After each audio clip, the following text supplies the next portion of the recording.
often lost in the midst of the battle are the personal ones.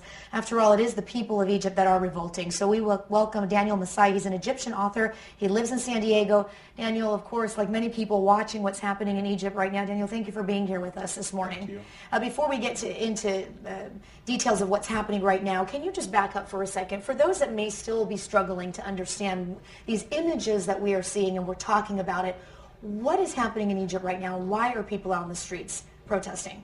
I believe the people of Egypt had it for 30 years.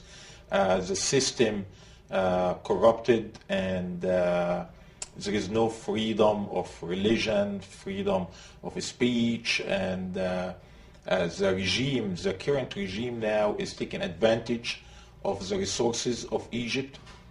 For example, we have 90% unemployed people in Egypt, and the average salary for a college graduate in Egypt is like $60 a month. $60 a month? A month. That's after he studied, they can't get married, they can't buy condominiums, they can't go, they can't live like us here.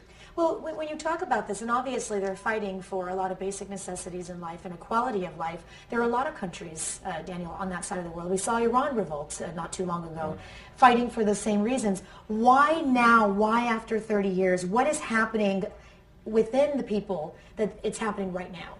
I believe they start seeing the current regime using even Muslim to attack Christians in Egypt. We have incident happened in last months. Suicide bomber brought in the front of a church, and the current regime now making division between Christian and Muslim, and they using Muslim Brotherhood to let everyone look to Muslim Brotherhood, not to what the regime is doing. You see, is it taking the eyes of the people toward other issues than the country.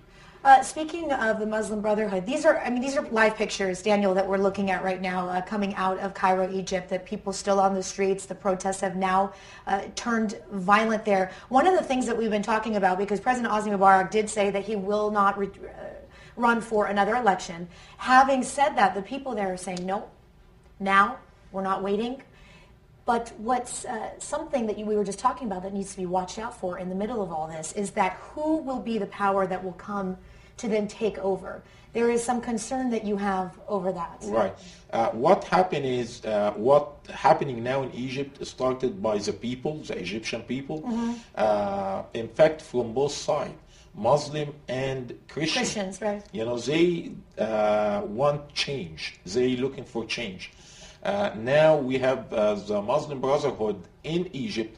They are very organized group, and they will try to ride the wave to take over the regime or the government. Which will not be what the people want. Oh, exactly.